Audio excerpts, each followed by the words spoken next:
Alright, welcome to the final Metal Gear Solid 2 video where we're finishing In the Darkness of Shadow Moses, The Unofficial Truth. Prepare to read for the next hour.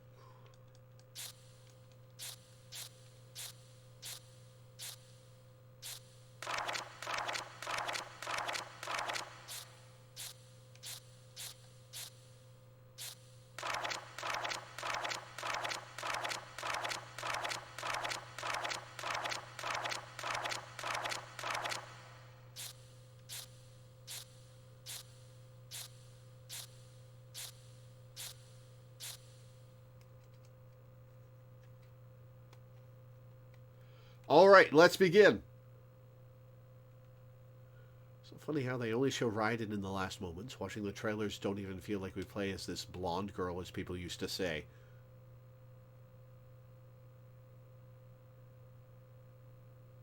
Never read this because I can't read German. Did you have a German copy of Metal Gear Solid 2?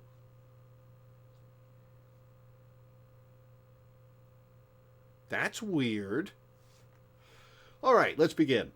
I can't believe Naomi was Gray Fox's foster sister, Richard murmured bitterly. Are you happy? You know who she is now, after all. I wouldn't say that. Richard's expression was complex. She said she wasn't the one who deployed Foxdie. I decided to risk putting out a feeler. Richard said nothing, and that told me everything I needed to know. It was you, wasn't it? Yes. I was taken aback by his ready admission. Foxdie was one of my projects. And Naomi was a top-notch professional. The Foxdie research had hit a brick wall when she pitched herself to us. She'd somehow heard that we were looking for a genetic engineering expert. As soon as she joined the team, the project took off in a major way. Richard paused, then plunged ahead. I assigned her to lead the development effort. When the virus was finally engineered, it was she that named it Foxdie. What I thought was dedication to the work was actually thirst for vengeance. She didn't let that slip, not once, he murmured ruefully.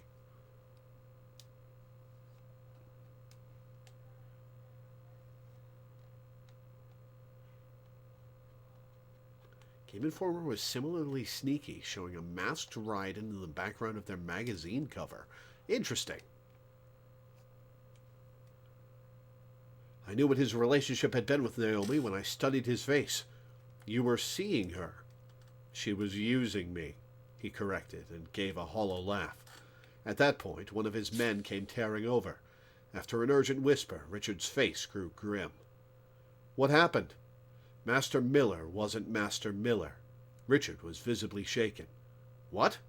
The man I sent to investigate Miller just reported in. He found Miller murdered in his home up in Alaska. Who was it that we were talking to then? But there was no one who could provide an answer to that question.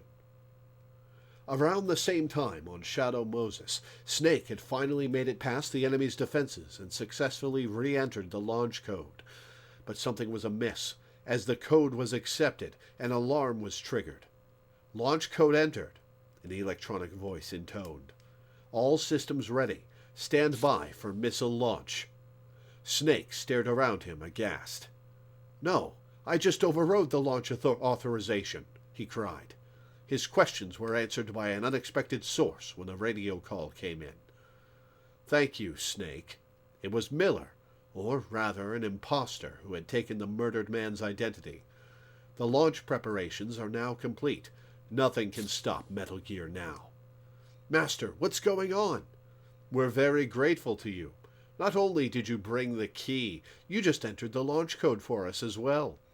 What? We never did get his part of the code from the DARPA chief. Even Menace's abilities couldn't break through, and Ocelot managed to kill Anderson off before we could try anything else. As Snake listened in horror, Miller continued. You see, we couldn't launch the missile, not even a warning shot. We were dead in the water, with nothing to back up our demands. Master, what are you saying? With the launch code out of our reach, we had to fall back on another plan. We decided to have you work for us, Snake. Here's a question. Was Master Miller a character in previous Metal Gear games, or was he invented for Metal Gear Solid 1?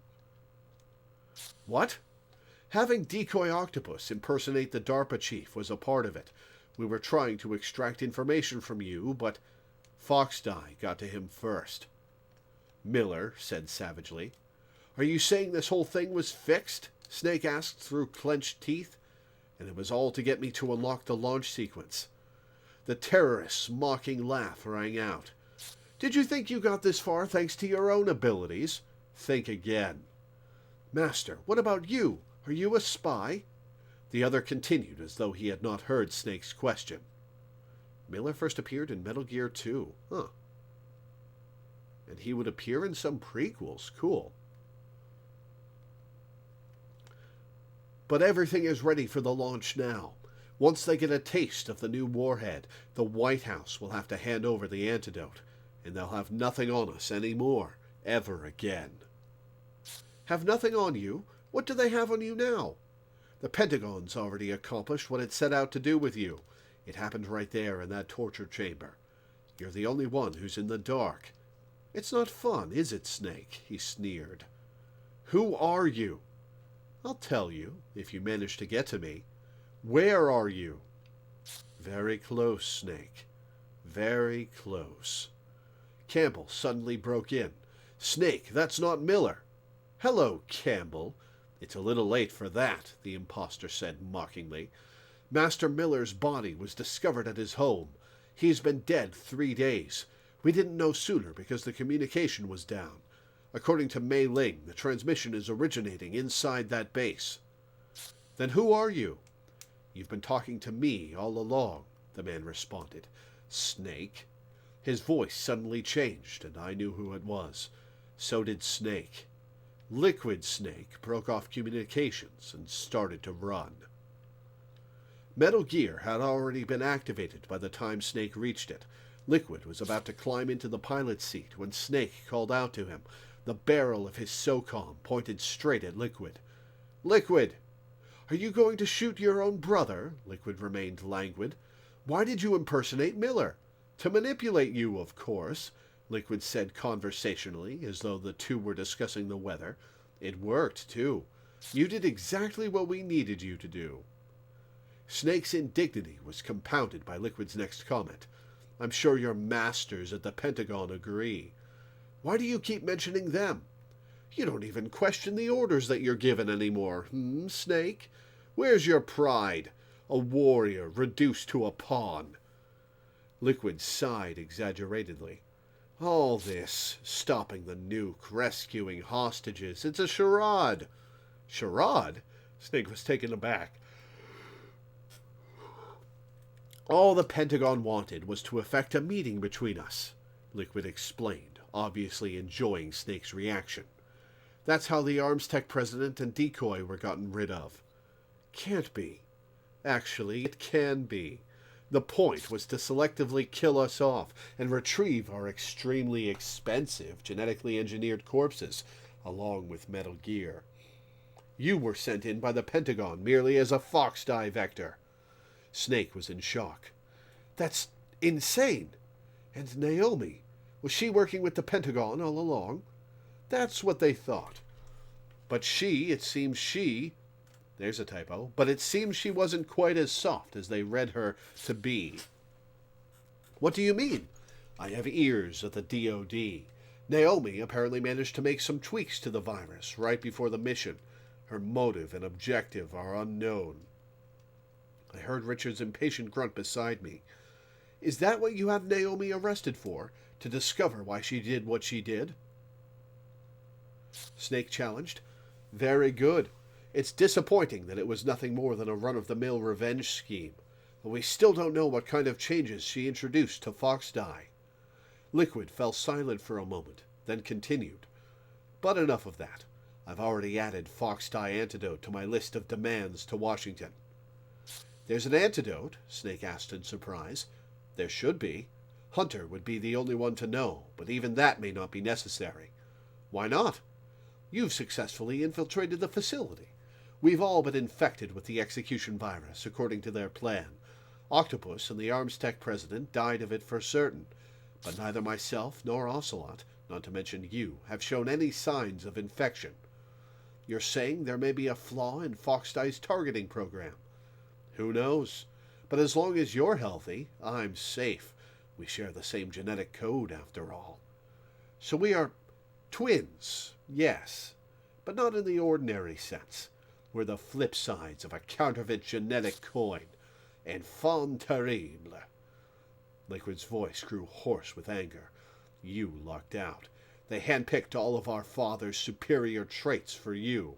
Oh no, are they going to retcon Liquid's casual, constant, severe misunderstanding of genetics? Snake was silent. His father, Big Boss, was a part of the past he wanted to leave behind, a past tainted by the crime of patricide.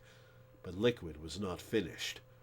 Everything that was undesirable I got. Or should I say that I was everything undesirable?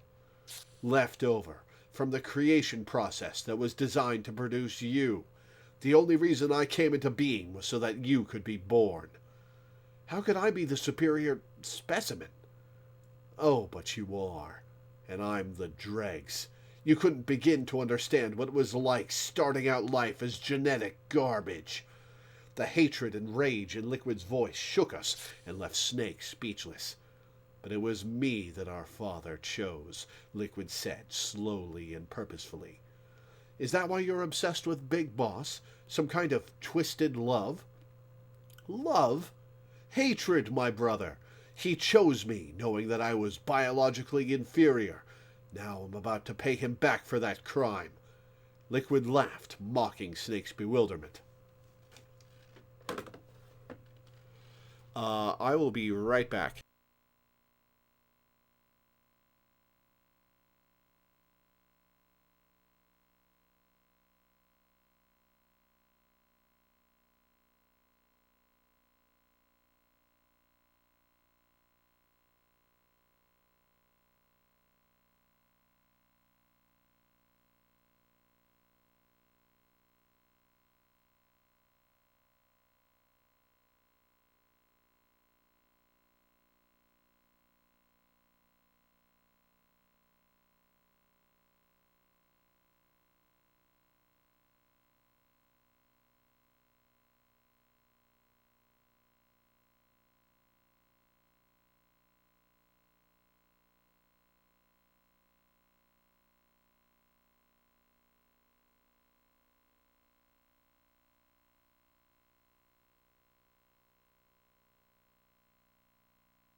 You couldn't understand that either.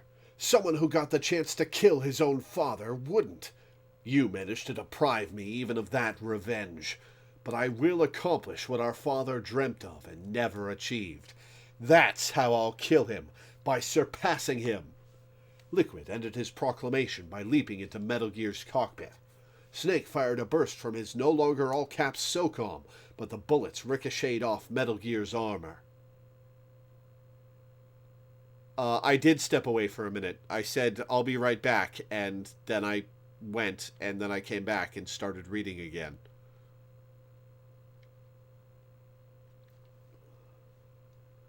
Damn! Snake gnashed his teeth as Liquid called out mockingly from the cockpit. Snake, count yourself lucky. You get to die by the greatest weapon the world has ever seen. It's the least I can do for my brother. Metal Gear, already in activation mode, started to stir. A high-pitched noise, like the whine of a turbo engine, began to sound as Liquid's voice boomed out of the amplifier. I'll give you an advanced showing of what the rest of the world will learn soon, that the 21st century will belong to a devil they don't know. Metal Gear struck at Snake like a living thing. Its state-of-the-art composite armor was virtually impregnable to all but high-yield explosives like heat. But Dr. Emmerich had advised Snake to take out the radome and knock the sensors offline in a bid for survival. Snake struck again and again, but he was fighting a difficult battle, given Metal Gear's immense firepower and agility. Finally, one of Metal Gear's huge feet lashed out towards Snake in a crushing blow. "It's time to die, Snake," Liquid called out, and then squished Snake below Metal Gear's foot. The foot hit the floor with a deafening crash. Snake, however, had escaped. Someone had pulled him out of the foot's path at the last second. "Get out of here, now!" The voice was a familiar one. "Gray Fox!" Snake cried out. The ninja, or rather Gray Fox, launched a fiery arc towards Metal Gear, destroying the ray dome. The tank froze in confusion for a second, and Snake and the ninja found cover during that brief lull. "Why, Fox? Why are you helping me?" "I'm a captive, Snake. Death is my prison. You're the only one who can release me," Gray Fox replied, his voice clear and sane. "Fox, don't involve yourself in this business anymore. Think about Naomi. She's destroying herself, trying to avenge you." "Yes, Naomi. You're the only one who can stop her," Snake urged, but Gray Fox's reply was discouraging. "No, I can't." "Why not? I'm the one that killed her parents." Gray Fox's stark words stunned Snake. "Yeah, they really just reused that twist for Solidus, huh? They just reused that wholesale. I was just a child myself, and I couldn't stand to kill her too. I took her with me because it was the only way I could think of to assuage the guilt. I raised her to satisfy my half-baked conscience, but she gave me the love and respect I didn't deserve, called me her brother. Fox, we may have looked like a happy little family, but I was terrified every time she looked me in the eye that she would see the truth. Tell her for me, will you? Tell her that I'm the one who took her family from her, not you." Many former child soldiers are permanently traumatized by their horrific war experiences. It was possible that Gray Fox's compulsions, whether it be taking in his victim's orphan child or returning again and again to the battlefields with Big Boss, had its roots in his childhood scars. Solidus might have been lying to motivate Raiden, that's true. "There you are," Liquid called through Metal Gear's speakers. A concentrated volley of Vulcan cannon fire followed, the rounds closing in on Snake and the ninja. "It's almost time to finish this," Fox cried. "I'll slow him down." "Fox!" Before Snake could stop him, Gray Fox leapt out into the open and went for Metal Gear. We could hear the roar of Metal Gear's Vulcan cannon. Gray Fox's reinforced skeleton gave him a faster reflex, and he dodged the volley. But the next second his body had been plucked up by Metal Gear's massive jaw. "Fox!" Snake's shout reverberated throughout the hangar. Metal Gear's engine revved louder, and Fox's reinforced skeleton creaked audibly. "How long will his bones hold out?" Snake, are you going to abandon him?" Liquid taunted. But Fox was far from dead. "A cornered fox is one of the most dangerous animals." Laser fire burst from Fox's right arm, and Metal Gear's ray dome exploded. Liquid was now blind, since Metal Gear's cockpit was completely sealed from the outside. "They didn't give you a Fox rank for nothing, old comrade, but this is where it ends," Liquid's unamplified voice called out. He had apparently discarded the cockpit hatch to use his own eyes and ears in lieu of sensors. The next thing we heard was an explosive crash. Was Gray Fox now under Metal Gear's foot? My fear was confirmed by the ominous and unmistakable sound of Fox's reinforced exoskeleton creaking under pressure. At the same time, we heard Fox's gasping voice. "Finally, I can finally die, and with you as my witness. After Zanzibar Land, they took away the fight from me. I wasn't dead, but didn't feel alive. So futile, for such a long time. But finally it's over." Fox's voice was down to a whisper now.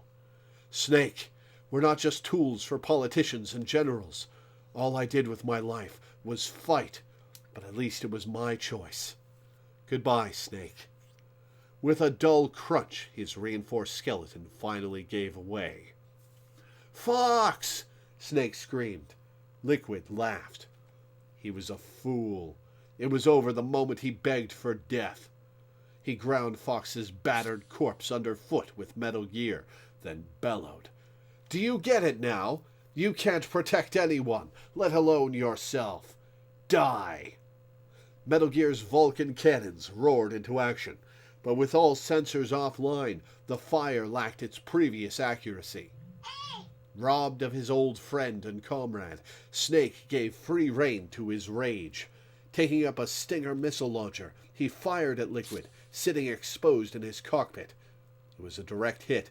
Even the composite armor could not protect against a shot that penetrated into the cockpit itself. Its piloting system destroyed in one shot. Would have been nice for me to be able to destroy it in one shot.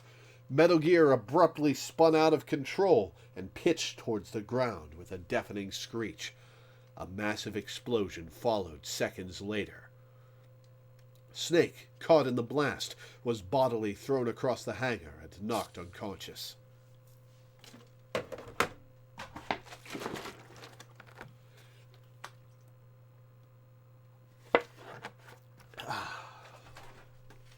Hang on.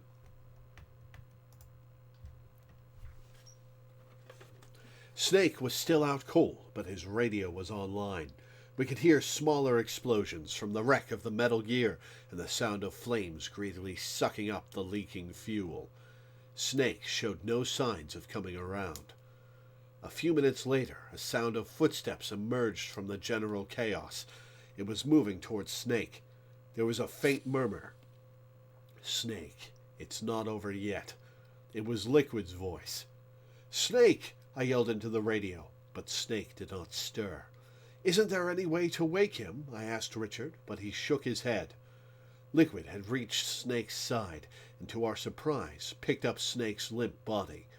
He started to carry Snake, heading in the direction of Metal Gear's prone form. We listened, helpless, in a tense silence.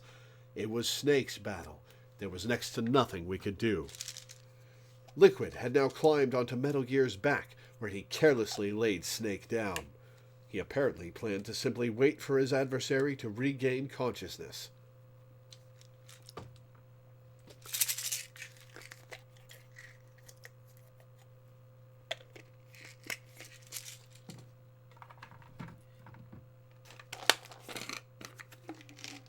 Sorry, taking some medicine.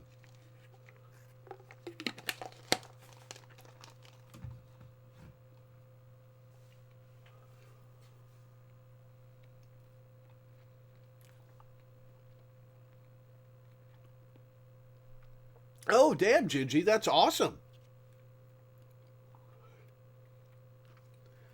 I'll probably be getting the base version of Resident Evil 4 Remake, but I wonder what the Digital Deluxe Edition includes.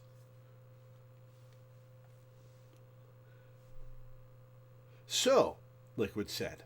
Snake was still out of action. I know you're listening. You have a radio implant in this one. It was clear that Liquid was talking to us. You think you've pulled off Fox Die? Think again. You're never going to kill me with a thing like that. Never. The knowledge that he was already infected with the killer retrovirus made no difference to Liquid Snake. It was a force of will that commanded respect. You have no idea how excited I am, knowing that you're still out there. Revenge is a candy I've been deprived of too many times. The hatred in Liquid's voice was chilling. You patriots. Oh-ho! Introducing elements. Has deluxe weapons, costumes, attaché case skins, lots of stuff. Huh.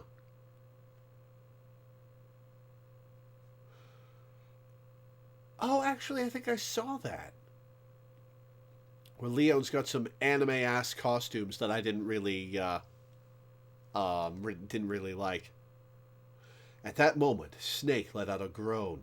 He was starting to surface. He's almost ready. Listen, all of you. When I've settled the score with this one, I'm coming after you next. I'm going to end your miserable lives in a way that'll make even the Reaper's stomach turn. I'll look forward to it, Richard murmured starkly. Snake groaned again.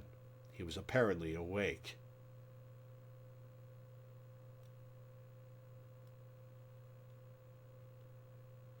Still a light sleeper, huh? Liquid said to Snake conversationally. Liquid, you're alive? You won't get rid of me, not as long as you're breathing. Sorry your insurrection was a bust, Snake commented. Do you think that I'll give up my fight just because we've lost Metal Gear? Liquid had lost none of his confidence. Your fight? Snake shot back. What's your real objective here? To make sure that the age of warriors comes again. Warriors like us, Snake. That's Big Boss's pet delusion all over again. No, his legacy. Liquid exploded at Snake's words. All throughout the Cold War, during the times of turbulence, the whole world wanted us, gave us our due. We were needed. He fell silent, as if to mourn for the days that were no more. That's all changed. Hypocrisy and fraudulent peace are replacing warfare. There is a terrible emptiness that comes from losing an arena for your gifts, and the terror that you will become a dinosaur, no longer useful. You must know that fear better than anyone. Snake had no reply to Liquid's entreaty. I wondered whether Liquid's words had found their mark. The prototype nuclear warheads will provide me with the leverage to acquire my campaign funds. The funds will make more global acts of terrorism possible. Violence begets violence, and this complacent world will erupt into confusion. Violence, mistrust, and conflict will compound each other and create more hatred. And our sphere of usefulness, the ecosystem of war, will grow larger and larger. Oh, you've also got a physical copy pre-ordered.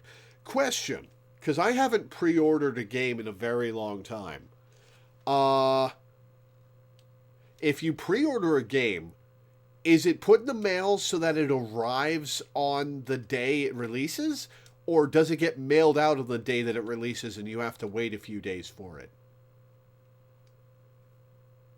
As long as human beings are around, there will always be war somewhere in the world, Snake argued. There's no need to create more.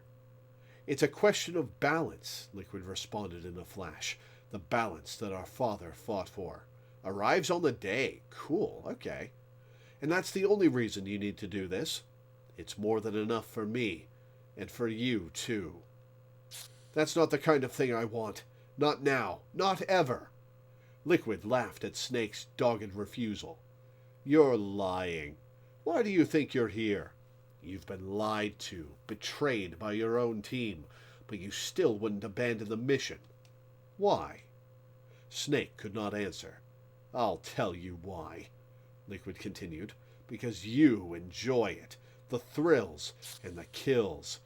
Okay, because you enjoy the killing is a much better version of that line. No, that's not... Snake was struggling for words, but Liquid cut in. Are you going to deny it? You've killed dozens of my men today. But that was...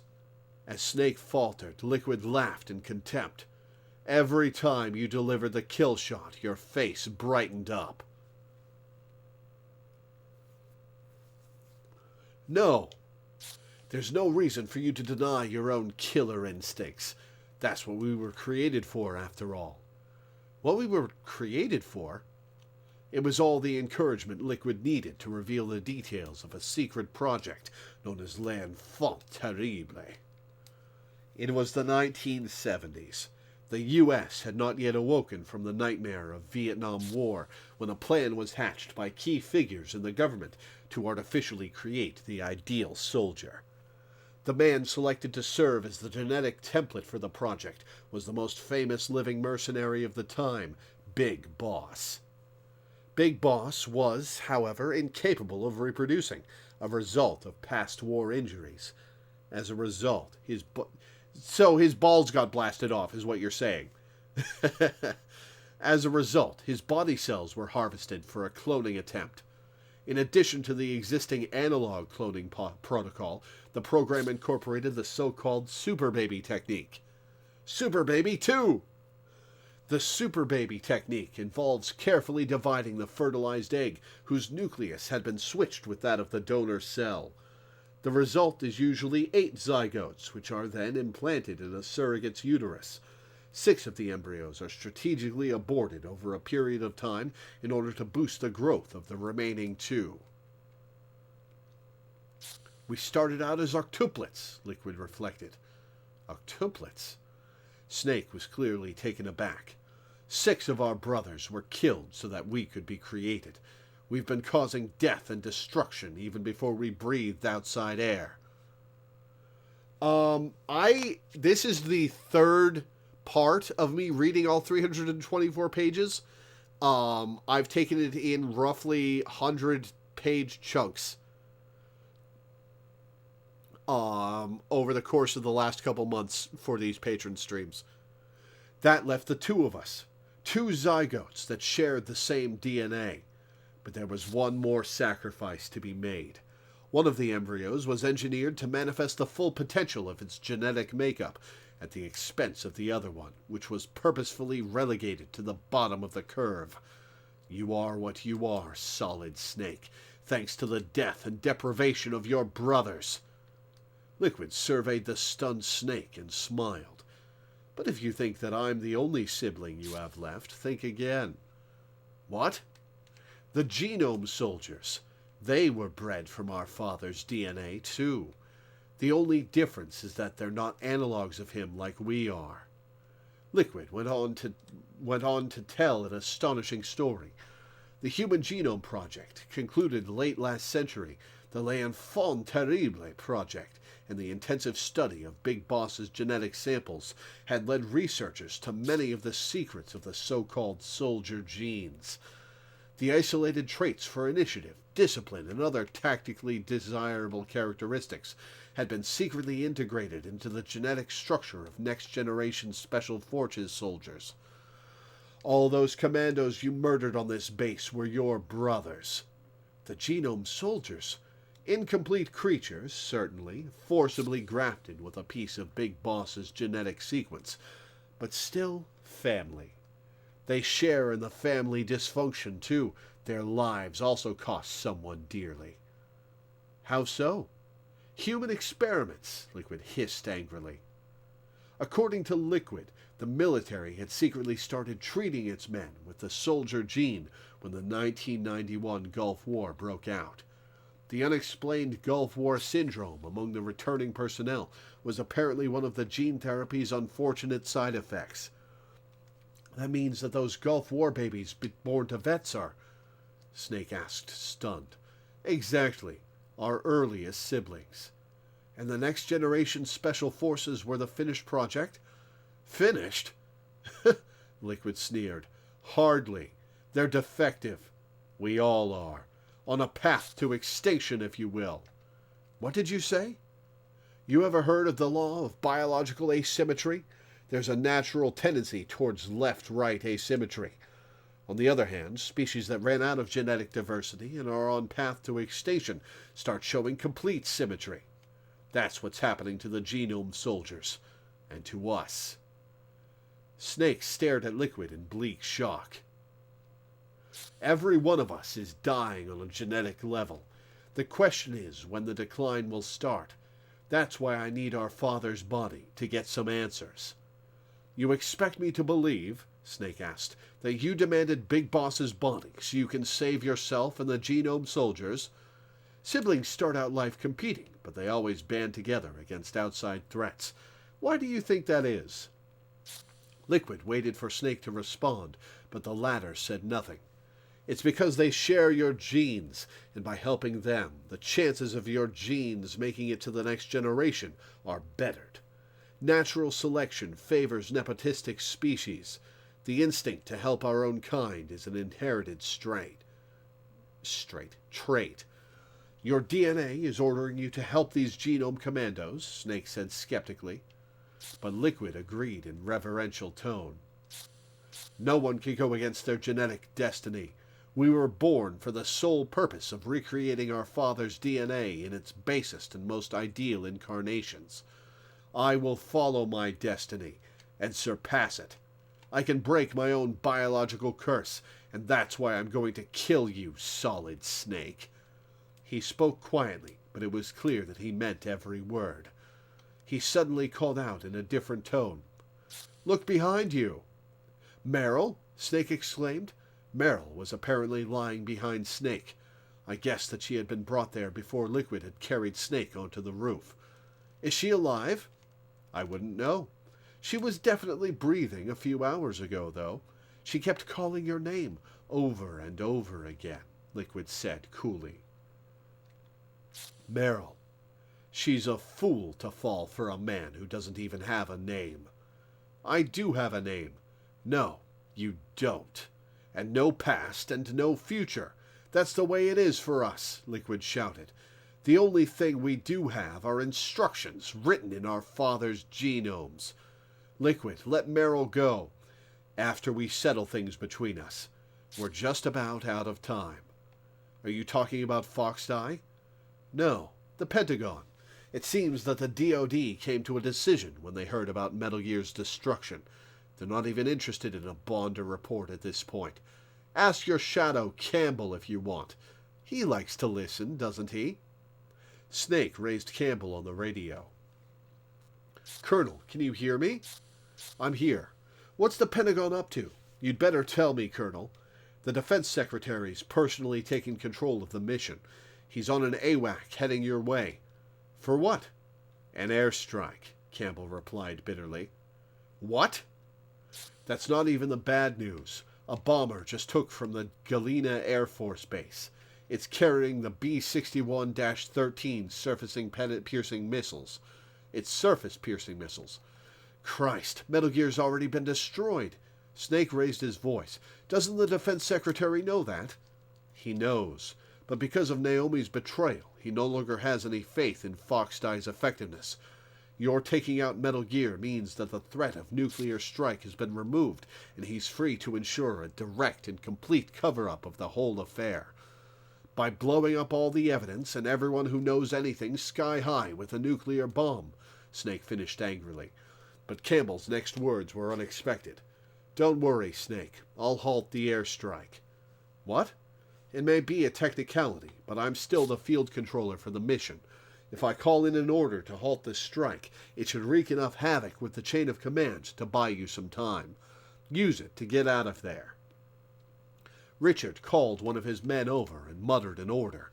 There was little doubt that it was for Campbell's arrest. Snake and Campbell, ignorant of the roomful of ears who were listening in on their exchange, were still talking. "Colonel, you know what would happen to you?" "It's all right, Snake, but you should know something. There was a top-secret internal investigation being conducted into Foxhound these past few months. Meryl was transferred out to Shadow Moses the day of the insurrection as a hostage to ensure my cooperation." "What a—" Snake broke off in disgust. "Now go, Snake." "Are you sure about this? You'll lose everything you've worked for." "I'm sure. And this way I get to keep the things that are really important, and that I would otherwise lose." "Colonel." "All right, I'm putting in an order to halt the strike. This is the point of no return." "What the hell?" Campbell gasped. It seemed that Richard's men were trying to restrain him. The only thing we could hear over the radio were gunshots and unintelligible noise. I was once again a helpless spectator of a life-or-death struggle. Mei Ling burst in abruptly, as though she had seized the microphone. "Snake!" "Mei Ling, what happened to the Colonel?" "I don't believe this." "Tell me what's going on." "Snake, the Colonel!" Mei Ling's voice was lost in the shower of static before she could reveal more. Instead, an unfamiliar male voice started to speak. "This is Jim Houseman, Secretary of Defense. Roy Campbell was just relieved of duty. Let me talk to Colonel Campbell. He's been arrested for compromising national security. He'll be charged with treason." "That's insane." "No, it was Roy Campbell who was insane, if he truly believed that he had any real say in this mission." "You—" Snake was seething, but Houseman went on nonchalantly. The nuclear strike will go forward as planned. The sea will take care of what little there is left. It's what the President wants. So this is an executive order? The presidency of the United States is a very, very busy job. Let's just say that I take full responsibility for this strike. How are you going to explain to the media why you dropped a nuke on American soil? Don't worry. There's a cover story ready. A band of terrorists took over the Shadow Moses facility and were extremely careless with their nuclear missile. You'll be killing your own genome commandos, all the researchers too. Donald is already dead, Houseman suddenly said with genuine sorrow in his voice. So you didn't plan on killing the DARPA chief after all? Snake asked. He was my closest friend. And the rest of the poor bastards stranded here aren't, so to hell with them, is that it? That depends. If you transfer the contents of the optical disc over to me, there may be room for negotiation. What disc? Snake feigned ignorance, but Houseman was not so easily pulled off. The disc that contained the full exercise data. Donald was supposed to personally bring it back. I don't have it. That's unfortunate. Houseman said calmly. The fact remains that the two of you are a liability. You belong to an age no one cares to go back to, and you have the potential to needlessly embarrass this great nation. No, you cannot be permitted to ever leave that island. Take the time until the airstrike to catch up, then rest in peace. You are a ghost of the Cold War, after all. The transmission ended. 30 pages to go.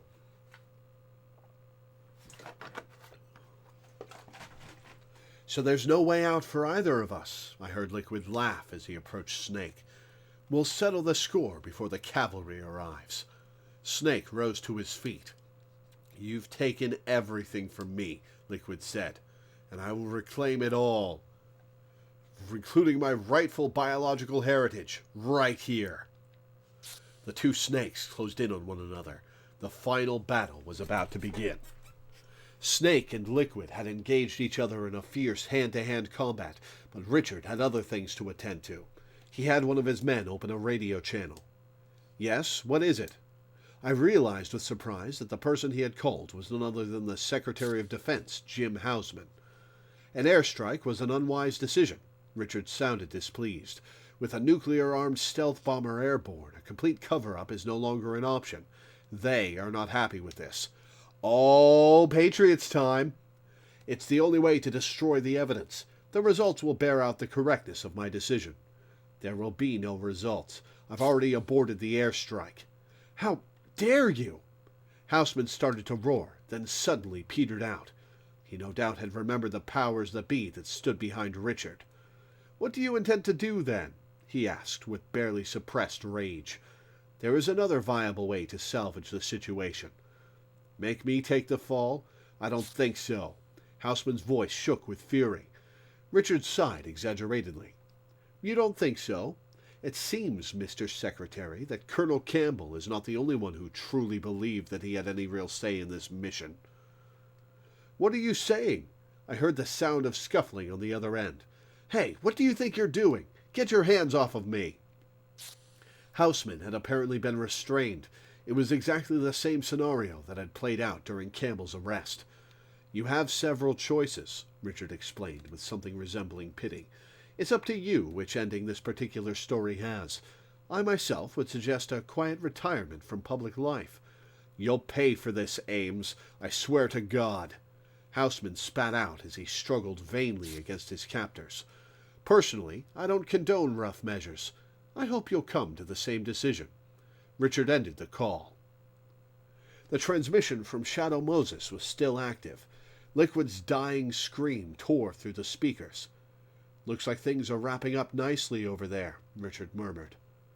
Richard cleared all of the personnel out of the study. We were now alone. I could hear Snake and Merrill over the wires. It seemed that he had succeeded in rescuing her in time. Now the question is, what am I going to do with you? Richard said as he turned away from the radio. The time had come for me to make my move. I walked up to my computer. This machine has been recording everything that went on in this study and relaying it out to a remote location. Once there, the data was immediately backed up on an optical disc. It was no bluff. It was just a more covert version of a real-time remote conferencing system. Because of my work, I frequently must acquire information from such unsavory types as black market arms dealers and mafia members who specialize in plutonium smuggling. The recordings were my standard insurance policy.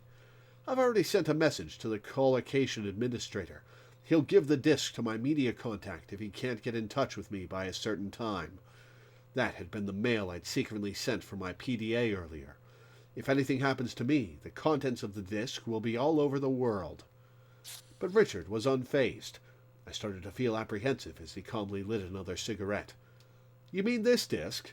He took out a shining optical disc from his inside jacket pocket and slid it into my PC's drive. A few quick clicks of the mouse and the playback started. I stared at the slightly grainy footage, horrified. The audio seemed overly loud in the silent room. You should be hearing from him soon. You're clear on how to use the radio? Richard's voice was raspy in playback, but it was definitely the data I had secretly collected and sent out. How?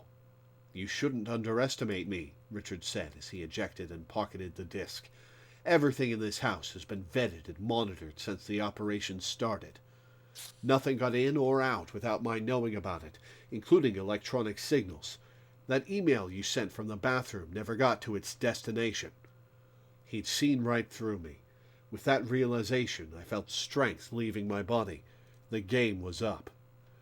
But even if you had managed to get this data out into the world, that wouldn't have guaranteed your safety. No one would have believed yet another conspiracy theory, least of all the press. Your people would have made sure of that, I'm sure. Instead of answering, Richard stubbed out his cigarette and slid his right hand inside his jacket. There was an awkward bulge there in the clean line of his tailored jacket. It was where he kept his gun holstered. Cold sweat trickled down my back. I was slowly backing away from Richard, and I did not even realize the fact until my back hit the wall. There was no way out. Are you really prepared to kill me? I could not hide the tremor in my voice. You should know the answer to that, he said quietly, looking me straight in the eye.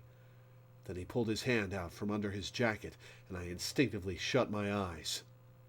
But even after what felt like an eternity, the muffled shot and the pain I was expecting did not come. I warily opened my eyes and saw what was in his hand. It was not a gun, but a disc. Everything you ever wanted to know about Foxdie. Richard walked up to me and placed the disc in my hand. Unexpected! As I said, a recording of what took place in this room won't guarantee your safety. There's no solid proof, just talk. It can easily be denounced as a fabrication and covered up. But the Foxdie data is a different story, he continued. This disc contains everything about that project, from its origins to the names of every individual involved. As long as you have this as an insurance, they won't be able to touch you. Why, Richard? He did not answer my question. You'd better get out of here quickly. Your car's just out back. What about you? That's not something you need to worry about. But you don't need me, Nastasha, and I have things to take care of. Why are you doing this? I asked again. You'll figure it out someday. Do what you have to do, all right? He suddenly held me close and put his lips on mine. As we broke apart after a long kiss, he whispered in my ear, I wanted to do this again, just one last time. Then he gently eased me away. Now go. Hurry. There was gravity in his voice that allowed only one response. I nodded and sped out of the room. That was the last I ever saw of Richard Ames. After I fled from California, I went into hiding. There has been no sign of pursuit for now. The terrorist incident on Shadow Moses Island came to a conclusion with the destruction of Metal Gear and the death of Liquid Snake. The United States government, however, has not yet officially acknowledged the incident. The roster of the dead included Liquid Snake, Psycho Mantis, Sniper Wolf, Decoy Octopus, and Vulcan Raven, Giant and Shaman. Revolver Ocelot's body was never recovered, but his personnel file was closed with the notation, Missing in Action. Foxhound had, in effect, been decimated. The survivors from the Next Generation Commando unit were all removed to the Pease Air Force Base in New Hampshire, ostensibly for training. As far as I know, they remain prisoners there to this day. The government has repeatedly denied allegations of genetically engineering super soldiers, but rumors that the research continues remain persistent. The deaths of Donald Anderson, the DARPA chief, and Kenneth Baker of Arms Tech ended the development of a new Metal Gear. The Metal Gear Rex unit itself had been all but completed under Hal Emmerich's leadership, but my source at Lawrence Livermore indicated that the railgun warhead delivery system had not been fully operational. Apparently, there had been some serious issues with the railgun's targeting accuracy. This was no doubt the reason Baker had entrusted Snake with the exercise data, and Jim Houseman, the Secretary of Defense, had so aggressively pursued its whereabouts. The data is now lost, and the development program has been closed down. I dare to dream that the new nuclear delivery system will never see the light of day.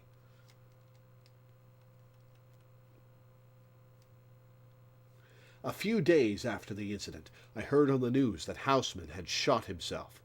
The suicide was attributed to a temporary nervous breakdown related to job stress. Supporting statements from family and subordinates were widely aired. The airstrike order for Shadow Moses was glossed over as an unfortunate evidence of the late Defense Secretary's unraveling mental state. I remembered Houseman's words from the final hours of the mission and thought I knew what had really happened. He had refused to take the fall and paid for the defiance with his life. The record of the Shadow Moses incident and the Fox-Die data disk that Richard gave me are still under my vigilant guard. The Fox-Die program data covers Naomi's careful analysis of the unauthorized reconfiguration she had made to the virus. The information showed that Snake was indeed one of the targets for the deadly retrovirus, but the incubation period had been changed to a wild card value. Even Naomi herself did not know when the virus would awaken within Snake. It must have been the best revenge she could think of, condemning him to live in this fearful limbo. Colonel Roy Campbell was released after the Defense Secretary's own arrest and is once again enjoying his retirement. Mei Ling also made it safely out of the mission and is back in academia. Dr. Hal Emmerich did not return to Arms Tech following his rescue from Shadow Moses. His whereabouts are unknown, but there is some indication that he made his way to England, where he has family members.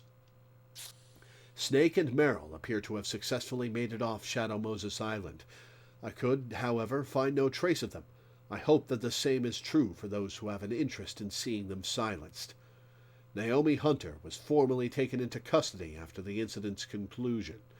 3 weeks later, as she was undergoing debriefing in a certain facility, she escaped. She has not been heard of since.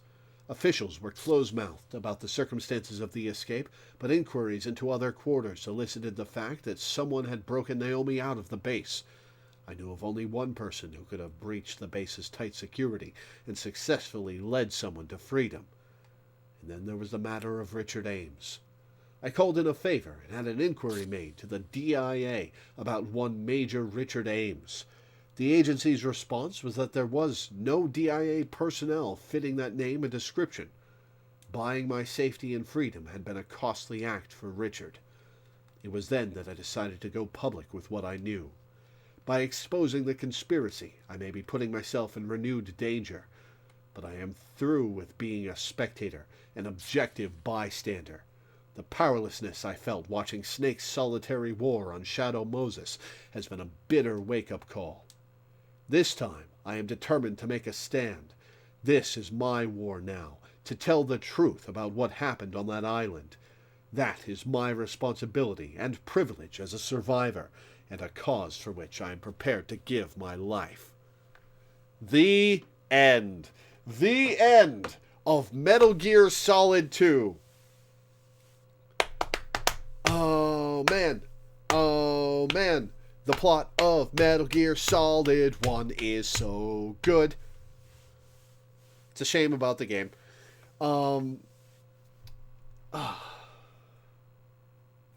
I like that Snake rescued Naomi. I wonder if she's part of his organization now. Like, if she... works with Snake and Otacon now.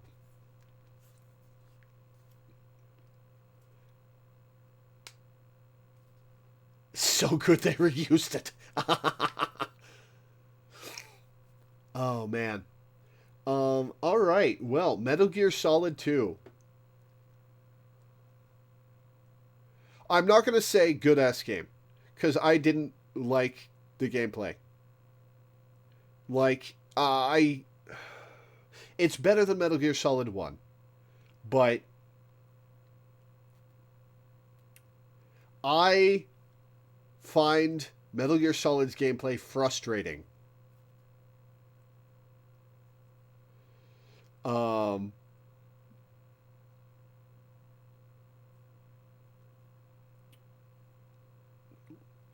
and it's not something that I would choose to play on my own. But the story is worth it. The story is definitely worth it. Like the ultimate villains of Metal Gear Solid 2 are among my favorite villains in video game history. Like those tulpas were awesome. That was so freaky, and their criticism of humanity hits home. God, the final 3 hours of Metal Gear Solid 2 were amazing.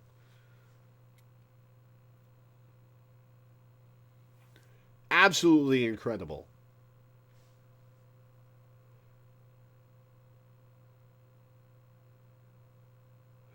But yeah, that's going to be it for Metal Gear Solid 2 for today, and for forever. We're done with Metal Gear Solid 2. This patron will not be launching me into Metal Gear Solid 3 next month. He's going to have me play something else. I don't know what. Oh, right. The Walking Dead. He's going to have me play the Telltale Walking Dead game. Between Metal Gear Solid 2 and Metal Gear Solid 3. So look forward to that next month. The more immediate schedule. Tomorrow is going to be Hi-Fi Rush. We're going to try to finish the game. If we don't finish the game tomorrow, we'll finish it on Thursday. Then Friday, Saturday, Sunday, I'm going to a convention in Boston. My mother got me tickets as a birthday present and is paying me in advance for some data sorting she's going to have me do, so that I have money to spend at the con. Then when I get back, Monday and Tuesday will be Horizon Zero Dawn, my blind playthrough of that starting, which is a commission from a friend. I asked them if there was anything they wanted me to play in exchange for the money to get Dead Space on PS5, and they said yes, because they've been trying to get me to play Horizon Zero Dawn for a long time. And then Wednesday will be Pyre, and we'll go from there. So, thank you guys for tuning in. Thanks for hanging out. Thanks for watching, and I will see you next.